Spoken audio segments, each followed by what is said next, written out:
आपण ऐकत आहात VAG मराठी स्टोरीज आणि मी सादर करते आहे मिसमॅच लव या कथेचा पुढचा भाग. चला सुरुवात करते मिसमॅच लव भाग 78. ग्रँडपा आणि गार्गी बराच वेळ बोलत होते. तिने सगळ्या गोष्टी क्लिअर केलेल्या. इव्हन त्या मुलीला मनीष काकांनी पोलिसांच्या स्वाधीनही केलं नाहीये ही गोष्टही तिने त्यांच्या कानावर घातली होती. काय सांगते आहेस?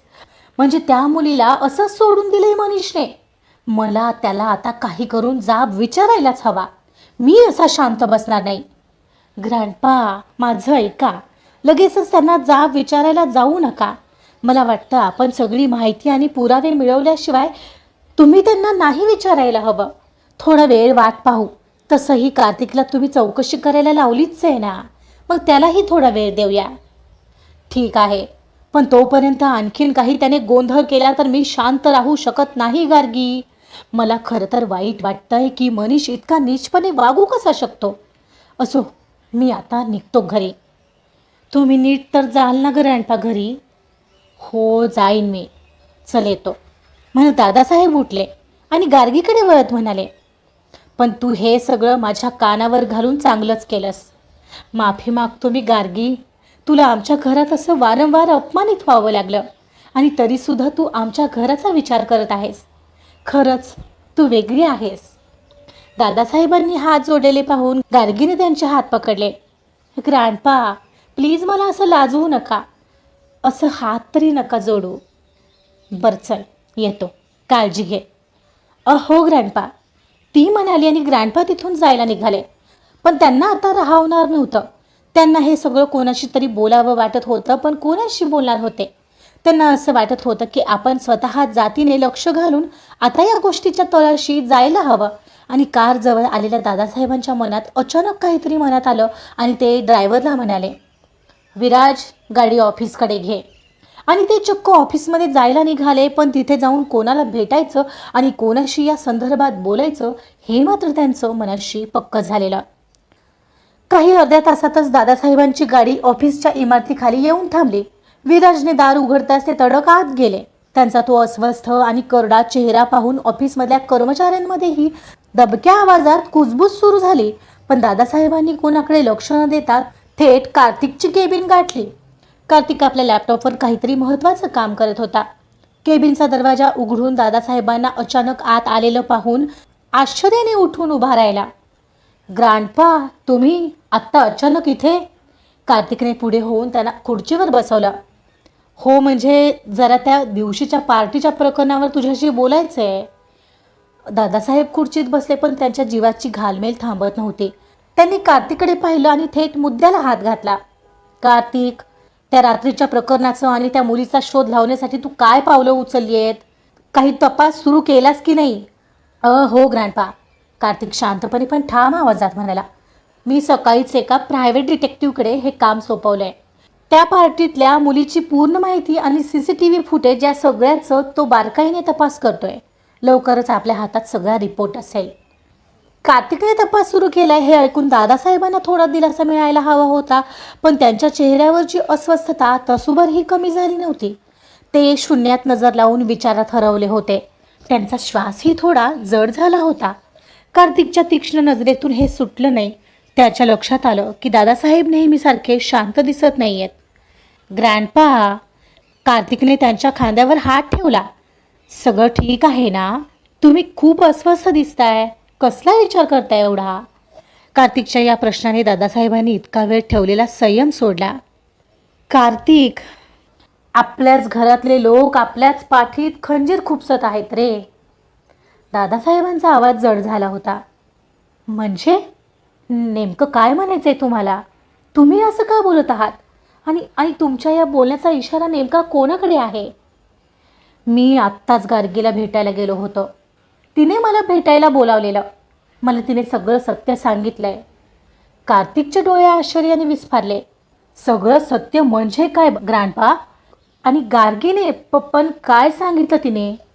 दादासाहेबांनी एक दीर्घ श्वास घेतला आणि मनीषने त्या मुलीला पार्टीत पाठवण्यापासून ते गार्गीला बुटीकमध्ये येऊन निधीने दिलेल्या 20 लाखाच्या ऑफरपर्यंत सगळा पाढा कार्तिकसमोर वाचून दाखवला. आणि त्यानंतर घरात हिऱ्याच्या अंगठीसाठी तिच्यावर घेण्यात आलेल्या आळामुळे तर सगळंच क्लिअर झालेलं. आणि कार्तिक, सर्वात धक्कादायक गोष्ट म्हणजे मनीषने त्या मुलीला पोलिसांच्या स्वाधीन केलंच नाहीये. त्याने फक्त तसं नाटक केलंय. हे सगळं ऐकताच कार्तिकच्या चेहऱ्यावरचा रंग बदलत होता. त्याच्या पायाखालची जमीन सरकत होती. ज्या मनीष काकांवर त्याने एवढा विश्वास ठेवला होता, त्यांनीच त्याच्या पाठीत असा वार केला होता, हे सत्य आता त्याच्या समोर उघड झालं होतं. आणि गार्गी त्यालाही तर सांगण्याचा प्रयत्न करत होती, पण त्यानेही तर त्या क्षणी ते अमान्य केलं होतं. पण तरीही त्याने तपास मात्र मनीष काकाला समोर ठेवूनच सुरू केला होता. हे एकटाच तो जाणत होता. पण आता तर गार्गीने एवढी मोठी गोष्ट सांगून एक प्रकारे मनीष काकावर शिक्कामोर्तब केलं होतं. पण पण मनीष काकाला माझा प्रॉब्लेम काय आहे ग्रँडपा? मी तर त्यांच्याशी कधी वाईट वागलोच नाही आहे. तेच तर मला कळत नाही आहे. फक्त CEO खुर्चीसाठी तो हे करत असेल तर ही गोष्ट माफ करण्यालायक नक्कीच नाही आहे. पण आपल्याच घरात अशी फूट पडावी मला हे सहन होत नाही आहे. आणि म्हणूनच लवकरात लवकर तू हे सगळे पुरावे गोळा करणार आहेस. पण ग्रँडपा, मग एवढं सगळं कळालंच आहे तर आपण शांत का बसलोय? आत्ता मनीष काकाला माझ्या केबिनमध्ये बोलावतो आणि सगळंच समोरासमोर होऊन जाईल. नाही कार्तिक, थांब. तुझ्या हातात ठाम पुरावे आले की आपण ठरवू काय करायचं. कारण आत्ताच बोललो तरीही ते गार्गीला चुकीचे ठरवतील. तोपर्यंत तू तुझे प्रयत्न चालू ठेव. मलाही अगदीच असंच झालेलं, पण गार्गीने थांबवलं. माहिती आहे ती पोर काय म्हणाली? तिला वाटतंय त्यांना त्यांच्या चुकीची जाणीव होईल. बघू काय होतंय. ठीक आहे, तुम्ही म्हणताय म्हणून शांत राहतोय मी. गार्गी ही अगदी बरोबर बोलली. आपण आत्ताच रिॲक्ट झालो तर ते सावध होतील, पुरावे नष्ट करतील. आता इथून पुढे आपण त्यांच्याशी असाच खेळ खेळूया. घरी गेल्यावर तुम्ही आणि मी असे वागू जणू आपल्याला काही माहीत नाही आहे. मनीष काकांना वाटू दे ते जिंकत आहेत. तोपर्यंत माझा डिटेक्टिव्ह त्या पार्टीतल्या मुलीला शोधून काढेल आणि मग आपण त्यांना पुराव्यासकट सर्वांसमोर उघड पाडू. आता कसा बोललास? बस मला अपडेट्स देत राहा. निघतोय मी आता घरी. ग्रँडपा, पण तुम्ही ऑल राईट आहात का? हो ठीक आहे मी. तुझ्याशी बोलल्यावर जरा बरं वाटलं. ओके. त्याने मान हलवली तसे ते बाहेर पडले. कार्तिकने मात्र गार्गीला लगेच फोन लावला, पण पुढच्या क्षणाला कट केला. घरी गेल्यावरच आता तो तिच्याशी या विषयावर आवर्जून बोलणार होता. कार्तिक आज नेहमीप्रमाणे ऑफिसमधून निघालेला. जाताना गार्गीला बुटीकमधून पिकअप केलं आणि गाडी वेगाने रस्ता कापत होती. पण आज गाडीत दोघांमध्ये एक विचित्र शांतता होती. कार्तिकच्या मनात मनीष काकांचा खरा चेहरा आणि गार्गीने या घरासाठी घेतलेली भूमिका याबद्दल विचार सुरू होते. आणि कधी एकदा आपण घरी पोहोचतोय आणि गार्गीशी बोलतोय असं त्याला झालेलं. गार्गीलाही जाणवत होतं की कार्तिक आज नेहमीपेक्षा जास्त शांत आणि गंभीर आहे. पण का, हे काही तिला आयडिया येत नव्हती. विलामध्ये पोहोचल्यावर दोघेही थेट वर आपल्या बेडरूममध्ये आले. गार्गीने आपली पर्स बाजूला ठेवली आणि ती आरशासमोर उभी राहून केसांचा अंबाडा करू लागली. कार्तिकने मात्र आत येताच त्याचा लॅपटॉप नेहमीच्या ठिकाणी ठेवला आणि तो फ्रेश व्हायला गेला. याला काय झालंय? चिडला तर नाही आहे ना माझ्यावर? मग असा शांत शांत का झालाय? सकाळी तर त्याचा मूड चांगला होता, मग आता काय झालंय? ती याच विचारात आरशासमोर हरवलेली. एवढ्यात तो फ्रेश होऊनही आला. तो येताच तीही फ्रेश व्हायला गेली. कार्तिकने तोवर थेट दरवाजा आतून लॉक केला, कारण आता घरात त्या विषयावर काळजीपूर्वक बोलणं अतिशय महत्त्वाचं होतं. आणि तो आत येऊन इकडून तिकडे फिरत तिची बाहेर येण्याची वाट पाहू लागला. ती काहीच वेळात बाहेर आली आणि चेहरा पुसत आरशासमोर जाऊन उभी राहिली. पण कार्तिक एकाएकी तिच्या मागे येऊन उभा राहिला. त्याचा चेहरा अत्यंत गंभीर होता. त्याच्या नजरेत आज एक वेगळीच अस्वस्थता आणि अपराधीपणा होता. आरशात त्याला असं पाहून ती त्याच्या दिशेने भरकन वळली. काय झालं? असं का बघतोयस? काही चुकलंय का माझं? तिने चाचरत विचारलं. पण काहीच न बोलता त्याने सरळ तिच्या जवळ येत तिला मिठीत घेतलं आणि तिच्या भोवतीची मिठी घट्ट केली. I am sorry Gargi. कार्तिकचा आवाज शांत पण जड होता. तू मला सांगण्याचा प्रयत्न करत होतीस, पण मीच माझं शहाणपण पाजळलं आणि तुझं काहीच ऐकून घेतलं नाही. गार्गीला काहीच समजेना. अरे तू कशाबद्दल बोलतोयस? ग्रँडपा आज ऑफिसमध्ये आले होते. त्यांनी मला सगळं सांगितलं आहे. मनीष काकांनी त्या मुलीला पोलिसांच्या स्वाधीन न करणं आणि निधी काकूंनी तुला दिलेली ती ऑफर, सगळंच. ते ऐकून गार्गीच्या हृदयात हलचल झाली. ती पटकन बाजूला झाली. ओ, तुला सांगितलं त्यांनी? आणि मग तुझा विश्वास? हो, आय नो, मी तुझ्यावर विश्वास ठेवायला हवा होता, पण इट्स ओके कार्तिक, तुझी सगळी चूक नाही आहे यार. हो, पण मी नाही ना विश्वास ठेवला माझ्या बायकोवर. मला गिल्टी वाटतंय.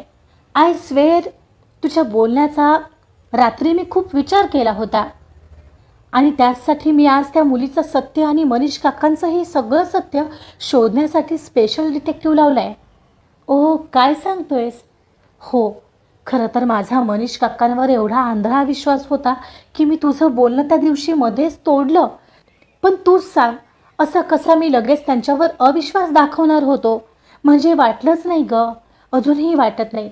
पण निधी काकूने ती 20 लाखाची ऑफर तुला दिली हे जेव्हा ग्रँडपांकडून ऐकलं तेव्हा तेव्हा मला सहनच नाही झालं. असं कसं करू शकतात गं ते? कार्तिकने एक दीर्घ श्वास घेतला. पैसा आणि सत्ता माणसाला काय काय करायला लावेल हे काही सांगता येत नाही कार्तिक. माझाही तर असाच विश्वास होता प्रियांशवर, आंधळा, पण तुटलाच ना तो. तू सांगत होतास तरीही माझाही तर विश्वास बसला नव्हता. आणि मग जे खरं माझ्या समोर आलं ना, त्याने माझ्या डोळ्यात चांगलंच झणझणीत अंजन घातलं. ती उपहासाने हसले. But I wanted to thanks you Gargi, आणि सॉरीसुद्धा. कार्तिकचा आवाज पहिल्यांदाच इतका मवाळ आणि प्रामाणिक होता. माझ्यासाठी आणि या घरासाठी खंबीरपणे उभी राहिलीस त्याबद्दल. त्याने अचानक जवळ येत तिचे दोन्ही हात हातात पकडले. गार्गी अवाक होऊन त्याच्याकडेच पाहत राहिलेली. तो आता तिला एकटक पाहत होता. जो कार्तिक कायम तिच्यावर चिडायचा, शब्दांपेक्षा कृतीवर विश्वास ठेवणारा तो प्रॅक्टिकल माणूस आज चक्क तिची माफी मागत होता आणि आभारही मानत होता. दोघांच्या नजरा एकमेकांत भिडल्या होत्या. खोलीत एक वेगळीच न बोलणारी, खूप काही सांगणारी शांतता पसरली होती. परिस्थिती माणसाला आपलं कोण परकं कोण हे समजावते. आज असंच वाटतंय बघ मला. मी बस माझं कर्तव्य केलं कार्तिक. होप आता सगळं ठीक होऊ दे. त्यांना त्यांची चूक कळाली तर फार बरं होईल. असंच काहीतरी करायला हवं. You again proved Gargi how matured you are. खरंच ग्रेट आहेस तू, म्हणत त्याने तिला जवळ घेतलं. कार्तिकच्या स्पर्शात आज एक वेगळाच हक्क आणि ओलावा जाणवत होता, जो गार्गीच्या हृदयाची धडधड वाढवत होता. पण तोच दरवाजा वाजला. साहेब, ताई, जेवण तयार आहे. महातू जेवण तयार असल्याचं सांगायला आलेला. चल जेवायला जाऊ. पण हो, आय प्रॉमिस, इथून पुढे तुझ्यावर कधीच अविश्वास दाखवणार नाही, म्हणून त्याने तिच्या कपाळावर आश्वासक किस केला. ओके चल, गार्गी स्मित करत म्हणाली आणि कार्तिकने दरवाजा उघडला. दोघेही खाली गेले. रात्रीचं जेवण नेहमीसारखं शांततेत पार पडलं. कार्तिक आणि गार्गीने ठरवल्याप्रमाणे मनीष आणि निधीला कोणताही संशय येऊ दिला नव्हता. दुसऱ्या दिवशी दुपारी गार्गी एका साध्या पण शांत कॅफेत आपल्या एका नवीन क्लायंटला भेटण्यासाठी आली होती. गार्गीचं बुटीक आता बऱ्यापैकी सेट झालं असलं तरी ती तिची मध्यमवर्गीय मुलं विसरली नव्हती. तिच्याकडे सगळ्याच स्तरातले क्लायंट यायचे आणि ती स्वतः जातीने त्यांच्या ऑर्डर्स घ्यायची. क्लायंटसोबतची नव्या डिझाईन्सची चर्चा संपून ती नुकतीच उठली. क्लायंट निघून गेल्यावर गार्गीने उरलेली कॉफी संपवली आणि शेवटचे राहिलेले अपडेट्स साठवून तिने डायरीत नोट केले. तिला वॉशरूमला जावं लागणार होतं. ती सरळ बॅकसाईडला असलेल्या वॉशरूममध्ये आली. फ्रेश होऊन आली, पण तिथेही एक पार्टिशन होतं आणि काही लोकांना स्पेशल स्पेस म्हणून मोजकेच टेबलही मांडलेले. ओझरत्याच नजरेने तिला जे दिसलं तशी ती जागेवरच थबकली. निधी काकू कोणाला तरी भेटायला आलेल्या. ती मुलगी पाठमोरी होती, पण ओळखीची वाटत होती. गार्गी आता हळूच त्यांच्या पाठीमागे असलेल्या एका मोठ्या कुंडीच्या आडुशाला येऊन थांबली आणि त्यांचं बोलणं ऐकू लागली. आरोही, हे तुझे पैसे, पण यावेळी तरी हे काम नीट झालं पाहिजे. निधी पैशांचं बंडल काढू लागली तसं गार्गीने हातातल्या फोनवर पटकन व्हिडिओ रेकॉर्डिंग सुरू केलं. नोटांचं बंडल निधी आरोही पुढे करत म्हणाली, हे बघ गार्गी, आमच्या घरातून गेलीच पाहिजे. कार्तिकने तिला डोक्यावर बसवून घेतलंय, पण आता त्यांच्याच करारात त्या दोघांना अडकवलं नाही ना तर मी निधी नाही. पण आंटी, गार्गीसारखी चीप मुलगी त्याला आवडली म्हणजे फारच चीप वाटतंय नाही? तसंच हवं त्यालाही. मला नकार दिलेला तेही तिलाच माझ्यासमोर ओढून. हे काम झालं म्हणून समजा. आरोही दिलेलं काम 100% करते. तुम्हाला तर माहिती आहे त्या दोघांचं लग्न मीच घडवलंय आणि आता मीच बिघडवणार. बिचाऱ्याला माहीत नाहीये मीडियामध्ये दोघांचा व्हिडिओ मीच व्हायरल केलाय. आरोही, खरंच खूप पुढे जाशील तू. काश तू कार्तिकला जिंकू शकली असतीस. इनामदार घरावर आपण राज्य केलं असतं, राज्य. निधी तिला टाळी देत म्हणाली. गार्गीने व्हिडिओ आता बंद केला आणि हळूच तिथून सटकली. बरेच धागेदोरे समोर आलेले आज गार्गीच्या आणि तिला आता कधी एकदा कार्तिकला भेटेल असं झालेलं. आजचा भाग इथेच संपलेला आहे. गार्गीला आता सगळ्यात महत्त्वाची गोष्ट कळली आहे. ज्या आरोहीला कटवण्यासाठी कार्तिकने तिला ओढलेलं, तीच आरोही त्या दोघांना एकत्र आणायला कारणीभूत ठरलेली. आता एवढं मोठं षडयंत्र बाहेर आले म्हणजे पुढचा भाग आणखीन धमाकेदार असणार. तर बघूया काय होतंय पुढील भागामध्ये.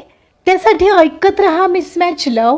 कथा आवडत असेल तर प्लीज लाईक करा, सबस्क्राईब करा आणि शेअरसुद्धा करा. Thank you so much.